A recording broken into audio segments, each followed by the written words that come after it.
김주아 씨에게 커리어는 단순한 직업이 아니라 삶의 정체성에 가까웠던 것 같아요. 그런 사람이 사기 결혼을 당했고 가정폭력을 겪고 있었다는 사실이 세상에 알려진다면 저는 이런 분들이 아무런 기준 없이 참는다고 생각하진 않아요. 자기 나름의 기준이 있거든요. 그런데 그 기준이 너무 높고 위험할 수가 있습니다. 이게 참는 힘이 강한 분 중에 정말 부서지기 전까지 참는 사람이 많아요. 힘들어도 참아요. 너무 힘들어도 참아요. 진짜 죽을 것 같아도 아직 버틸 수 있다고 느껴요. 이런 사람들은 여기서 나가야겠다는 판단을 굉장히 늦게 합니다. 안녕하세요. 마음을 밝히는 언니, 정신과 의사 유혜진입니다. 요즘 김주아 씨 이야기가 여기저기서 많이 들리는데요. 오랫동안 해왔던 앵커 자리를 내려놓고 자기 이름을 건 김주아의 데이 앤 나잇이라는 토크쇼를 시작하면서 그동안 세간에 거의 알려지지 않았던 자신의 결혼 생활, 이혼, 그리고 남편의 가정폭력에 대한 이야기를 처음으로 직접 꺼내놨기 때문이에요. 그 인터뷰 이후로도요, 상담실에서도 그렇고 주변에서도 이런 얘기들을 정말 많이 들었어요. 제가 가장 많이 들었던 반응은 이런 거였어요. 어떻게 그렇게 능력 있고 똑똑하고 사회적으로 성공한 여자가 남편한테 폭력을 당해서 한쪽 청력을 잃고 뇌출혈로 응급실에 실려갈 정도였는데 그 관계에서 빠져나오지 못하고 계속 참고 살았다는 게 너무 충격이다. 그리고 또 이런 반응도 있었어요. 의아하다는 거죠. 본인의 결혼 생활 때문에 고통받으시는 분들이 얘기하시는 건데 솔직히 나는 혼자 살 능력이 없어서 이거 참고 사는 거다. 그런데 이 김주아는 뭐가 부족해서 왜 이혼하지 않고 그 안에서 버티고 살았을까? 이게 정신적으로 문제가 있었던 건 아니었을까? 도대체 어떤 심리로 그런 결혼 생활을 이어온 건지 궁금하다. 이런 말씀들을 하세요. 똑같이 결혼 생활 때문에 고민하시는 분들 중에는 이렇게 말씀하시는 분들도 있는데요. 안타깝기도 했지만 한편으로는 이상하게 위로가 됐다고요. 나만 바보처럼 참고 사는 거 아니었구나. 김주아처럼 잘난 여자도 참고 버티며 살았구나 생각하니 마음이 조금은 덜 외로워졌다고요. 참 많은 분들이 김주아 씨 얘기를 곱씹었던 것 같죠? 오늘 영상은 김주아 씨를 평가하려는 영상이 아니에요. 다만 정신과 의사 입장에서 김주아 씨의 결혼 생활에 대해서 좀 생각되었던 점들과 이 좀 버티는 힘에 대해 얘기를 해보려고 해요. 제가 김주아 씨 얘기를 들으면서 가장 많이 떠올랐던 게 바로 버티는 힘이거든요. 그런 힘이 좀 강한 사람들이 있거든요. 근데 그 힘은 양날의 칼이기도 해요. 그래서 버티는 힘이 강한 사람들은 왜 그렇게 버티는지, 왜 가장 늦게 무너지는지 그 이야기를 함께 나눠보면 어떨까 해요. 진료실에서 부부 상담하다 보면 정말 자주 듣는 말이 있어요. 아니 선생님, 제가 능력이 없어서 이혼 못하는 거예요. 돈만 벌 수 있으면, 나 혼자 애 키울 수 있는 능력 있으면 이 관계 진짜 끝냈을 거예요. 김주아 씨의 고백이 이런 분들의 마음을 복잡하고 혼란스럽게 했던 것 같아요. 저렇게 능력 있고 높은 사회적 지위 있고 자존심도 당연히 높을 것 같은 김주아 씨가 남편의 폭력과 뻔뻔한 외도를 왜 그렇게 견뎠을까요? 그럼 전 어떻게 해야 되는 거죠? 이런 질문을 하신 분도 있었어요. 일단 제가 보기에 김주아 씨의 전 남편의 행동은 임상적으로 좀 반사회적 성향을 가진 사람들에게서 자주 관찰되는 패턴과 겹치는 점이 많아요. 이런 사람들은 자신의 필요에 따라서 태도를 휙휙 바꾸고 가스라이팅을 잘하거든요.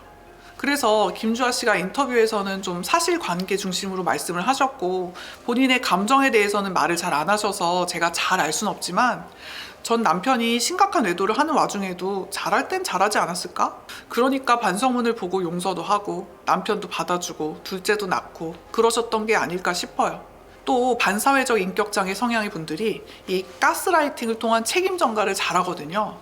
그래서 이 결혼 생활이 삐걱거리고 문제가 발생하는 걸 마치 김주아 씨의 문제인 것처럼 몰아갔을 확률도 높을 수 있을 것 같아요.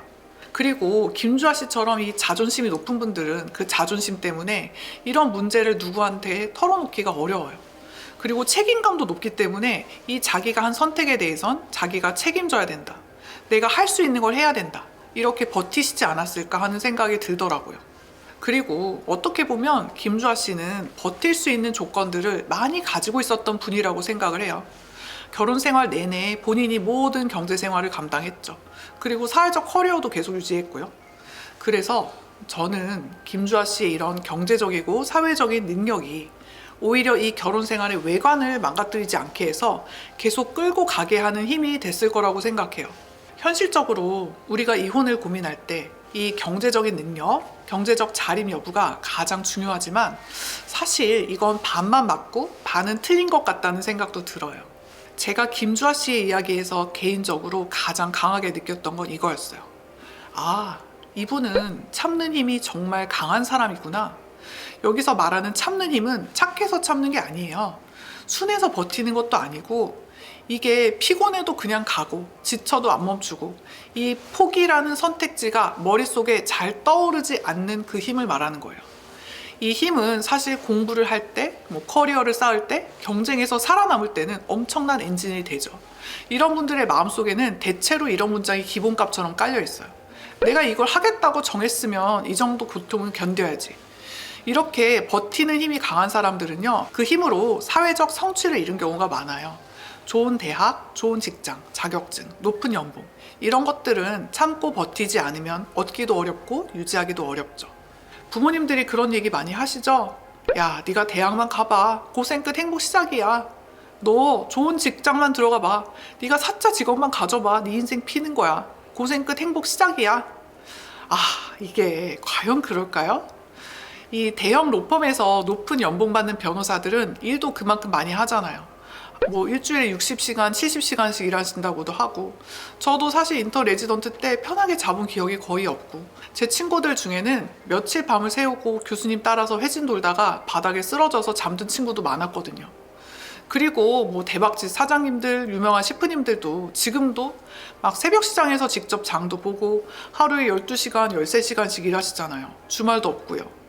이런 분들은요, 사실 자기 방식에 대한 확신이 있어요. 이 참는 게 옳다, 참는 게 맞다 라고 생각을 하죠. 내가 어디까지 참고 노력했을 때 결과가 나온다는 그런 자기만의 감각도 있고요. 그럼 여기서 이런 질문이 자연스럽게 나옵니다.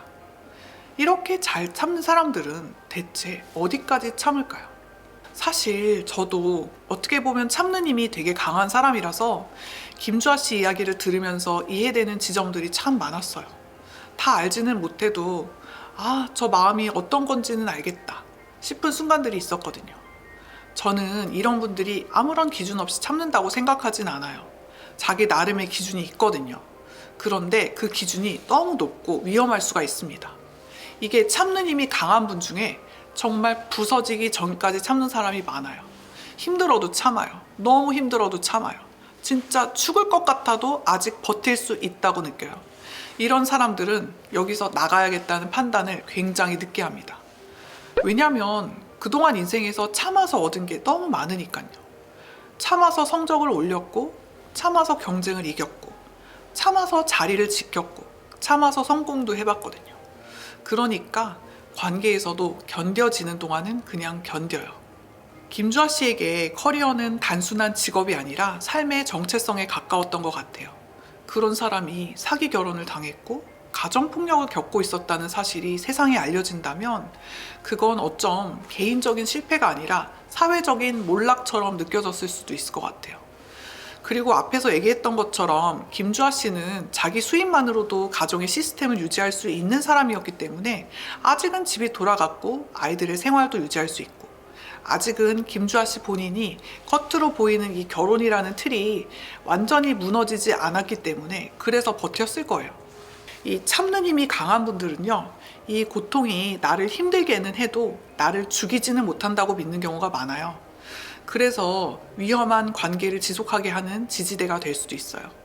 김주아 씨가 영상에서 남편이 나를 때리는 건 참을만 했다고 말한 장면에서 저는 그런 믿음을 느꼈거든요. 날 때릴 순 있지만 죽이지는 못할 거라는 믿음. 그런데 그 믿음이 완전히 무너지는 순간이 올 수 있어요. 이 사람이 나를 진짜로 물리적으로도 죽일 수 있겠다는 생각이 현실로 다가오는 순간, 그 지점이 참아야 한다, 참을 수 있다는 김주아 씨의 기준을 넘어선 순간이었을 것 같아요. 김주아 씨의 전 남편이 이렇게 말했대요. 이 아파트에서 내가 널 밀어서 네가 떨어져 죽어도 사람들은 네가 성질 못 이겨 죽은 거라고 생각할 거라고. 김주아 씨는 이 말을 들은 날 짐을 싸서 나왔다고 하시더라고요. 그리고 나오면서 오은영 선생님께 전화를 해서 이렇게 말했다고 하세요.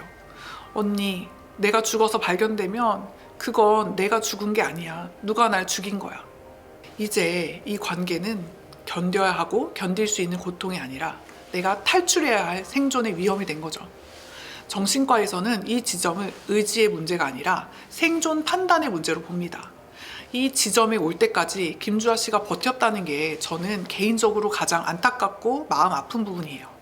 그래서 저는 버티는 힘이 강한 분들은 자신이 가지고 있는 삶의 기준을 좀 돌아볼 수 있는 힘도 꼭 필요하다고 생각을 해요.